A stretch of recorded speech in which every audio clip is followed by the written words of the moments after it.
नमस्कार, आदाब, सत श्री अकाल दोस्तों। मैं हूं अंचित शर्मा और आप सभी का रियासी अपडेट्स में स्वागत है। डीडीसी कॉन्स्टिट्यूएंसी मोहर ए के डीडीसी मेंबर मोहम्मद इजराइल जी इस समय हमारे साथ हैं। आज मिनी सचिवालय के कॉन्फ्रेंस हॉल में कैपेक्स बजट को लेकर बैठक हुई है और बैठक के बाद अभी इनसे बातचीत करेंगे कि आखिर अंदर क्या कुछ चर्चाएं हुई हैं और मोहर ए कॉन्स्टिट्यूएंसी को लेकर क्या क्या बातें हुई हैं और कितना बजट पास किया गया है। और इसके अलावा भी इनके इलाके के तमाम मुद्दों पर बात करने की कोशिश करेंगे। रामाकुंडा डगनटाप भी इनके इलाके को टच करता है, इनकी कॉन्स्टिट्यूएंसी के पास है या उसके अंदर है, उस पर भी बात करेंगे कि आखिर अभी तक टूरिज्म विभाग ने इस इतने सुंदर प्लेस को इग्नोर क्यों किया है और ये उस पर क्या कर रहे हैं। सर, स्वागत है आपका रियासी अपडेट में। थैंक यू जी, शुक्रिया।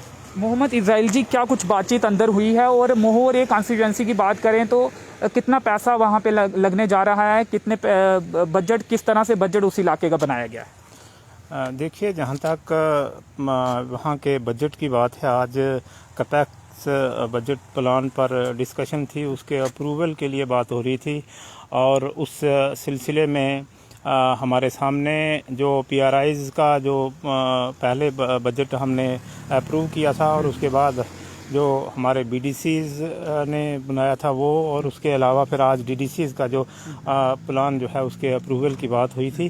तो उस सिलसिले में हम यहाँ पर इकट्ठे थे।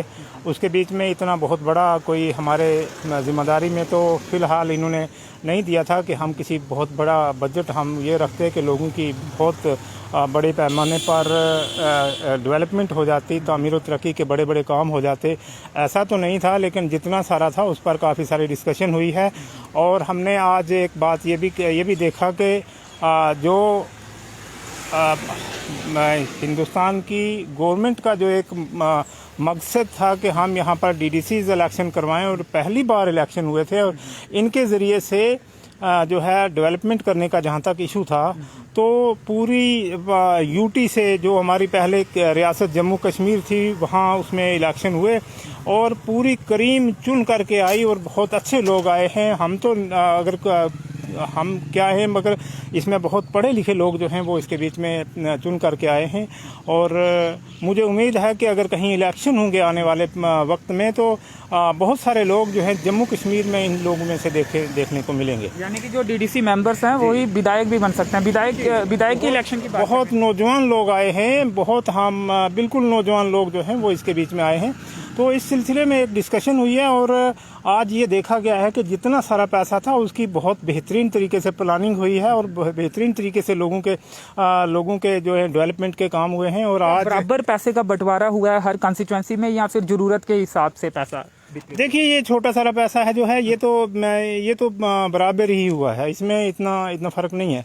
बहरहाल इससे कोई बड़ी डेवलपमेंट होने वाली नहीं है और ना हम लोगों के जो उम्मीदें हैं उन पर पूरा उतर सकते हैं, क्योंकि कैसे उतरेंगे, वहाँ उनके बड़ी बहुत सारे काम हैं। एक तरफ बिजली के काम हैं, पानी के मसले हैं, दूसरी तरफ हमारी रोड्स के मसले हैं।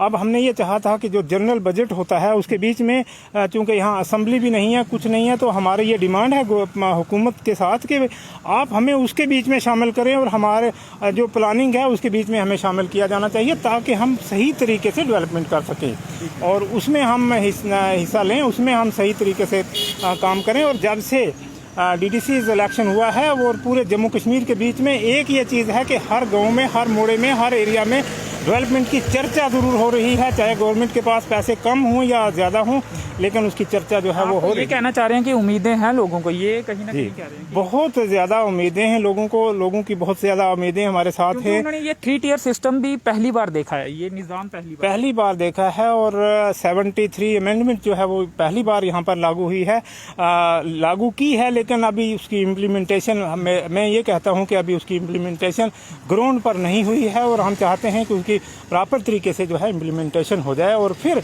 जो है डेवलपमेंट जम्मू कश्मीर की वाकई ही हो सकती है। जो हमारी सेंट्रल गवर्नमेंट ने जो वादा किया था, अगर सचमुच उसको इम्प्लीमेंट भी करवा देंगे वो, तो फिर यहाँ डेवलपमेंट जो है वो सही होगी। जी। आपको बता दें कि मोहम्मद इजराइल जी पूर्व शिक्षक रहे हैं और शिक्षक रहते हुए ही सुर्खियों में आए थे। उसके बाद शायद पहले भी आपने इलेक्शन लड़ी है, लेकिन कामयाबी आपको नहीं मिली थी उस समय, लेकिन डीडीसी के इलेक्शन में इन्होंने कामयाबी हासिल की है।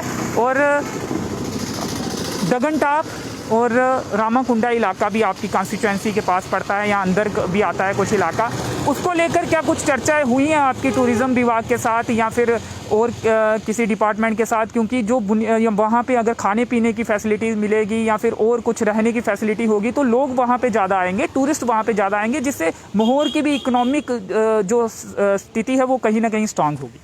जी, अभी रामाकुंडा जो है वो उस तक एक रोड का लिंक तो पहुंचा है, लेकिन प्रॉपर तरीके से वहाँ डेवलपमेंट जितनी ज़रूरत है, जहाँ पर कोई कैफेटेरियाज बनाने की ज़रूरत है, जहाँ होटल्स बनाने की ज़रूरत है, जहाँ इस किस्म की ज़रूरत है, अभी तक वो नायाब हैं, अभी नहीं बने हैं। और हम ये चाहते हैं, जिम्मेवारी भी कहीं ना कहीं बनती है ना, क्योंकि उस पर चर्चा की जाए, किसी अधिकारियों से बात वहाँ तक पहुँचाई जाए, यहाँ से ये काम हो सकता है। अभी आपकी तरफ से कुछ कोशिशें हुई हैं, क्योंकि आपको भी जीते हुए अब काफ़ी महीने हुए। जी जी जी जी जी, बिल्कुल हमारी जब भी कोई बात हुई है, हमारी एक ये डिमांड रही है कि हमारे जितने भी ये टूरिस्ट स्पॉट्स हैं, जो सेहत अफजा मकामात हैं हमारे, उन सब को जो है डेवलप किया जाए। एक तो रामाकुंडा हो गया, दूसरी तरफ एक गुलाबगढ़ के बीच में आक्षी का मकाम है, जहाँ पर आज भी बच्चे जा कर के खेलते हैं। वहाँ बहुत सारे चरागाहें हैं, मीडोज़ हैं और बहुत बड़ी खूबसूरत जगह है। और यहाँ सोनाबाग एक एरिया पड़ता है, वो एरिया वहाँ डेवलप करने की ज़रूरत है। और इसके अलावा ये तो एक तरफ हुआ, और आनस दरिया के दूसरी तरफ एक और एरिया पड़ता है जो हमारे शिकारी या जिज बगली के टॉप से ले करके वो तूली बन्ना और बकोरी के एरिया तक मिलता है।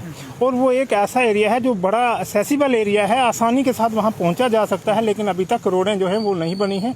मैंने सबसे ज़्यादा जो है वो उसके लिए ज़ोर दिया कि हमारी रोडें जो है वहाँ तक बन जाएँ। और एक रोड जो है वो हमारे यहाँ माखी दहार जो एरिया यहाँ पर शिकारी के ऊपर पड़ता है, वहाँ से लेकर के तूली तक जो है एक रोड बन जाए, और जहाँ तूली जहाँ ज़ियारत है वहाँ तक पहुँच जाए। और फिर इस एरिया के बीच में जितने लोग भी कटरा में आते हैं, बहुत ज़्यादा लोग पूरे भारत से लोग जो हैं कटरा में आते हैं, और उनको आसान और नज़दीक और जाने के लिए एक टूरिस्ट स्पॉट रियासी जिले में ही काफ़ी प्लेसेस, डिस्ट्रिक्ट रियासी में इतने प्लेसेस हैं कि इसका कोई शुमार नहीं है। मैं आपको एक बात बताऊं कि मैंने कॉलेज के टाइम में एक बार एक आर्टिकल लिखा था, और उसके बीच में मैंने इन चीज़ों को उजागर किया था कि अगर हम तमाम जितने हमारे टूरिस्ट स्पॉट्स हैं, जितने हमारे सैर व सियाहत के मकामात हैं, सेहत अफजा मकामात हैं, इन तक रोडें पहुंचा दी जाएं और इनको डेवलप किया जाए, और डिस्ट्रिक्ट रियासी के लोगों को रोज़गार की भीख मांगने के लिए दूर नहीं जाना पड़ेगा। और इस इलाके के अंदर जो दरिया नदी नाले हैं, वहाँ उनके ऊपर मिनी हाइडल इलेक्ट्रिक प्रोजेक्ट्स बनाए जाएं, और वो जब बनाए जाएंगे तो बाहर से लोग जो हैं रोज़गार की भीख मांगने के लिए रियासी डिस्ट्रिक्ट में आएंगे। और रियासी डिस्ट्रिक्ट जो है बहुत जो है इतनी तरक्की करेगा कि ऐसा डिस्ट्रिक्ट जम्मू कश्मीर में कोई नहीं होगा जितनी तरक्की यहाँ हो सकती है। यहाँ रिसोर्सेज हैं, उनको डेवलप करने की ज़रूरत है। तो जिस तरह से बुनियादी मुद्दे मोहोर के हैं, कहीं ना कहीं जब इकोनॉमिक स्थिति लोगों की ठीक होगी, या फिर जो विभाग हैं अलग अलग वो भी वहाँ पे पैसे कमाएंगे, क्योंकि टूरिस्ट वहाँ पे आएगा, तो वहाँ पे डेवलपमेंट भी ज़्यादा हो सकती है मोहोर। बिल्कुल डेवलपमेंट होगी। और सिर्फ इतनी बात है कि पहाड़ी एरिया है, रोडें बनाना कीमती पड़ती हैं, ज़रा पैसे ज़्यादा लगते हैं, लेकिन जब बने फायदा ये है कि लोग भी पहाड़ों की तरफ आना पसंद करते हैं। देश के काफ़ी जो राज्य हैं वो यहाँ पर आते हैं लोग पहाड़ देखने के लिए, कश्मीर में भी जाते हैं। लेकिन हमारे ज़िले में आपका कहना है कि मोहोर की तरफ भी काफ़ी ऐसे टूरिस्ट स्पॉट हैं, यहाँ को अभी तक जो प्रशासनिक उदासीनता का शिकार है, यही कहना चाह रहे हैं आप? बिल्कुल यही बात है। और एक बात यह है कि जब यहाँ पर ये बन जाएंगे, आप फिर गुलमर्ग को भूल जाएंगे। ऐसी जगह मौजूद हैं, गुलमर्ग को भूल जाएंगे, बड़ी बड़ी जगहों को आप, यूसमर्ग को भूल जाएंगे, आप किसी जगह को भूल जाएंगे। ऐसी खूबसूरत जगह मौजूद हैं, लेकिन उनकी तरफ अभी तक उतनी तवज्जो नहीं है जितनी होनी चाहिए थी, वो तवज्जो कम है। और आने वाले वक्त में हम कोशिश करेंगे कि उन तक रसाई हो जाए, उन तक रोडें बन जाएं, और जब बनेंगी तो यहाँ की डेवलपमेंट बड़ी होगी। लेकिन मुझे एक बात आपसे ये कहनी है कि अफसोस ये है कि हमारे बहुत सारे इलाके जो है वहाँ पर अभी भी रोडें नहीं हैं। हमारे गांव जो हैं रोडों के बगैर हैं।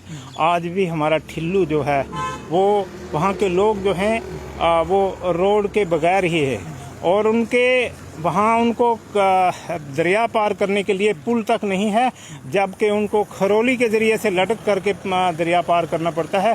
बड़े अफसोस वाली बात है। और मैं आपके हमने जो रिप्रेजेंटेटिव होने के नाते बात तो की है, लेकिन आपके माध्यम से भी अगर एलजी साहब सुनते हों या सुनते हो, मैं चाहता हूं कि हाई लेवल की एडमिनिस्ट्रेशन और जो हमारा प्रशासन है वो इसकी तरफ तवज्जो दे और इन इलाकों की डेवलपमेंट जो है बहुत ज़रूरी है। अभी तक हमारा ठिल्लू क्रूड पुल नहीं बन पा रहा है, अभी थरल गंजोट पुल नहीं बन पा रहा है, अभी हमारा बहुत सारे इलाकों में नदी छोटे छोटे नालों पर जो पुल ज़रूरी हैं वो पुल नहीं बन रहे हैं, और उनकी वजह से हमारी जो है डेवलपमेंट बहुत रुकी हुई है। और उसके जहां से पुल लगे और उसके उस पार बहुत बड़ा एरिया जो है वो अभी तक तामीर व तरक्की से महरूम है। तो बहुत से इलाके ऐसे हैं जो यहाँ पे तरक्की नहीं हुई है और बुनियादी सुविधाओं की कमी है, सड़कें नहीं है, जिस कारण टूरिस्ट को भी बढ़ाना काफ़ी मुश्किल है। लेकिन सर बात एक ये भी है कि अब आप कहीं ना कहीं आप पर जिम्मेवारियां हैं, अब सिर्फ आप मांग नहीं कर सकते, आपको कहीं ना कहीं रिजल्ट भी देना है, क्योंकि वहाँ के आप प्रतिनिधि हैं, डीडीसी मेंबर हैं मोर ए कॉन्स्टिट्यूएंसी के, तो कहीं ना कहीं अब आपको करके दिखाना है। कुछ महीने भी हो गए हैं, तो लगता है आपको आप कर पाएंगे, सही अथॉरिटीज़ तक ये आवाज़ पहुँचा पाएंगे और डेवलपमेंट होगी, उम्मीद है आपको? यकीनन अब हमारी जो कोशिश है, हम लगातार इसकी कोशिश कर रहे हैं और लगातार इसके लिए जद्दोजहद कर रहे हैं, और हमारे पास पावरें हुकूमत कितनी देती है कितनी नहीं देती है, लेकिन मैंने एक बार आपसे पहले भी कहा था कि हमारे पास एक पावर जो है अपनी आवाम की दी हुई है, लोगों की पावर दी हुई हमारे पास मौजूद है, और हम इसके लिए जितना हो सके उतना लड़ेंगे और ये डेवलपमेंट करवा के हम दम लेंगे, यकीन है मुझे। आप एकमात्र कांग्रेस के जीते हुए नुमाइंदे हैं पूरे डिस्ट्रिक्ट में, तो कहीं ऐसा फील होता है आपको यार मेरा कोई साथी नहीं है, या फिर साथ देते हैं बाकी डीडीसी भी? देखिए, हमारा आपस में कोई ऐसा विवाद तो है नहीं, लेकिन फिर भी अगर मैं अकेला हूँ, दिल बहुत बड़ा है, और मैं समझता हूँ कि मैं इतना बड़ा हूँ कि मैं सबके मुकाबले में एक जीता हूँ, तो काफ़ी हूँ। डोगरी भी बोली लाने सुने तो सब डोगरी पढ़ी दी है? जी मैं डोगरी बोली सकना मैं। हाँ चलो, इन्ना साढ़े उत्थे इन्ना बड़ा माहौल तो नहीं है डोगरी डेली बोलने का, लेकिन इ'यां तुस आखो ते डोगरी च अस गल्ल करने डोगरी बोलने आं। मैं मैट्रिक च ऑप्शनल सब्जैक्ट रखिए मैं डोगरी उसले पढ़ी। शुक्रिया साढ़े कन्नै गल्लबात। थैंक यू शुक्रिया। तो मोहम्मद इजराइल जी डीडीसी मेंबर मोहर ए कॉन्स्टिट्यूएंसी से, इनका कहना है कि उम्मीदें इन्हें ज़रूर है, लेकिन अभी तक जो है प्रशासनिक उदासीनता का शिकार इनका इलाका हुआ है। सड़कें नहीं हैं, पुल नहीं है, जिस कारण जो डेवलपमेंट होनी चाहिए थी अभी तक नहीं हो पाई है। और इसके अलावा जो टूरिस्ट स्पॉट हैं, कहीं ना कहीं उन टूरिस्ट स्पॉट की भी डेवलपमेंट नहीं हो पाई है, क्योंकि सड़कें नहीं और टूरिस्ट वहां पर नहीं पहुंच रहा है। लेकिन उम्मीद इन्होंने नहीं छोड़ी है, इन्हें उम्मीद है कि मोहर ए कॉन्स्टिट्यूएंसी की विकास होगा, वहां के लोगों को मूलभूत सुविधाएं मिलेंगी, वहां के लोगों को सड़कें मिलेंगी। तो चलिए फिलहाल इस इंटरव्यू में इतना ही। मेरे सहयोगी नरेश भगत के साथ मुझे दीजिए अनुमति। धन्यवाद।